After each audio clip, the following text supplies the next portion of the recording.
NBA insider Shams Charania has dropped a massive report on the Celtics and their future trade plans as Shams has revealed Brad Stevens' master plan going forward. We're going to dive into exactly what that is, but also discuss some big trade updates surrounding Jrue Holiday and others as something huge is brewing, folks. But before we get into it all, if you're part of the percentage who aren't subscribed to the channel, you guys have been absolute beasts with the support, so make sure to hit that subscribe button. And thank you guys again for the daily and continued support over here as we produce daily videos for you all. You guys are beasts. Ladies and gentlemen, there's a lot to go over today, and obviously, we have some new updates surrounding the Boston Celtics and their plans going forward as Shams has dropped a huge report here. Really some big information. Let's dive right into it here now. So you can see this here. The Celtics don't view next year as a rebuild season. Boston sees 2025 without Jayson Tatum as a retool rather than a rebuild. And of course, we were waiting for some clarity on what Brad Stevens' plan is going to be, but we also, of course, have a trade update to go over today, which we'll dive into in a few moments here.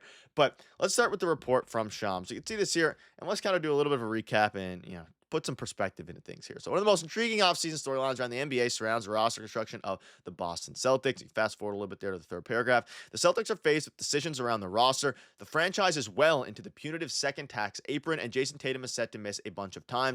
And we know that the Lakers or the Celtics rather, are going very, very aggressive in pursuits of trades to get under that luxury tax. Shams has come out and said, quote, with how the Celtics are operating right now, they're operating as if they're looking at next year as a retooling year. So we finally have some clarity. Now, what this means directly is still a little bit unclear. And of course, we'll know over the next week and over the next 2 weeks as the NBA finals conclude here tonight, as the NBA draft inches closer and closer, as free agency inches closer and closer. What the Celtics do? Do they trade up for picks? There's a lot of question marks here surrounding that. However, this is pretty interesting because a retool rather than a teardown or rebuild likely means that Brown and Derrick White will stick around. Sharania has said that teams are offering a ton for White and Brown. Boston is not planning to move them unless it's for something monumental. So I think the best way to take this report from Shams is to basically come out and, we can basically say that in all likelihood, bearing a massive godfather offer for for Jaylen Brown and Derrick White, they're going to be keeping and holding on to those two guys. Now, at the same time, rather than a rebuild or retooling, this almost increases, and this definitely increases, the trade likelihood of Jrue Holiday, Kristaps Porziņģis, and, of course, I guess some of the other guys, like letting Luke Kornet go, Sam Hauser, things like that.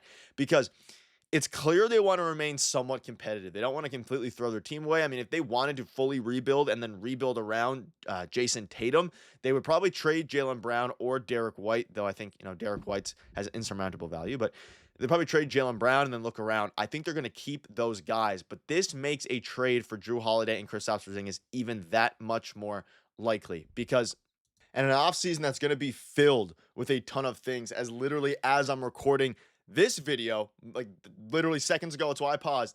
Kevin Durant was just traded to the Houston Rockets. It makes things a lot more interesting for the NBA in general because it's going to be anyway. Kevin Durant was just traded to the Houston Rockets, in case you guys haven't heard yet, for Jalen Green, Dylan Brooks, and the number 10 pick.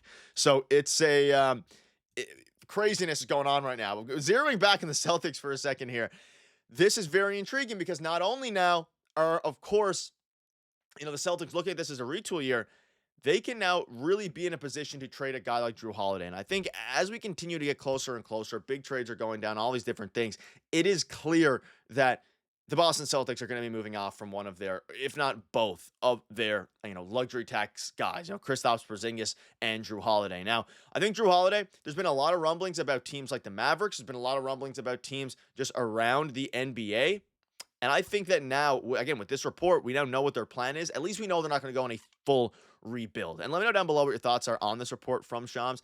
It's good to have some clarity that it's not going to be a full retool, or rebuild rather. It's going to be a retool. So we can assume for now that they keep Jaylen Brown, but maybe looking at some of the packages, that KD garnered and that other players are going to garner here. If Giannis gets traded, which is doubtful and probably won't happen, what they could get for Jaylen Brown. We saw it with Desmond Bane, and it's making trades a lot more likely. But let's dive into a recent report from Bobby Marks. 3 trades the Boston can build around. We're just going to focus on one here today. We'll have videos coming out on the other ones. But let's start here. And again, you can go look at this on ESPN.com from Bobby Marks. So it is offer number 1, trade Jrue Holiday. So this is the Celtics get PJ Washington, And the Dallas Mavericks get Jrue Holiday. The Nets get Jaden Hardy, forward Caleb Brown, and a 2027 first-round pick. The Clippers get Oliver Maxis Prosper.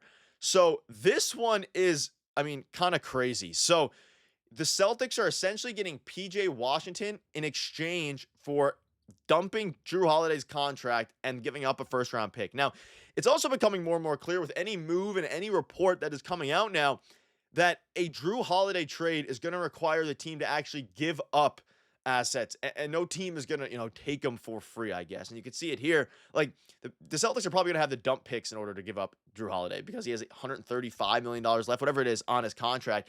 But this opens up a ton of different things. And you can see here, the Celtics face limitations as a team over the salary cap second apron. Boston is $23 million over. And unless the Brooklyn Nets are willing to absorb Kristaps Porziņģis' salary, there is no direct path to getting under the apron with one singular trade. Shedding salary will likely require multiple moves. Under those guidelines, ESPN's Kevin Pelton has recommended 3 trade offers, with NBA insider Bobby Marks selecting the Celtics' most realistic path. So this saves them $135 to $140 million in luxury tax.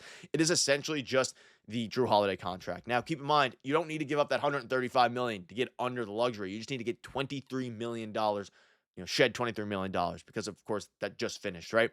Now, as you look at it from the perspective of the Boston Celtics, you're getting and as it pertains to the retool thing, you're getting a very good forward back in PJ Washington. I think he could fit really well alongside Jayson Tatum once he comes back.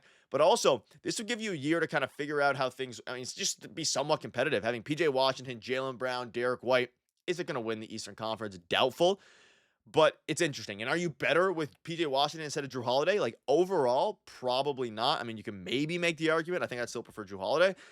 But it's interesting there. And then, of course, the Mavericks are getting their guard in Jrue Holiday, and the Nets are basically absorbing contracts and taking on a first-round pick. And then the Clippers, of course, this is a 4-team deal, but it's going to be something like this, where the Celtics have to give up a pick, but not only, you're not just dumping Jrue Holiday. You're not just giving up a 2027 first and then getting rid of Holiday.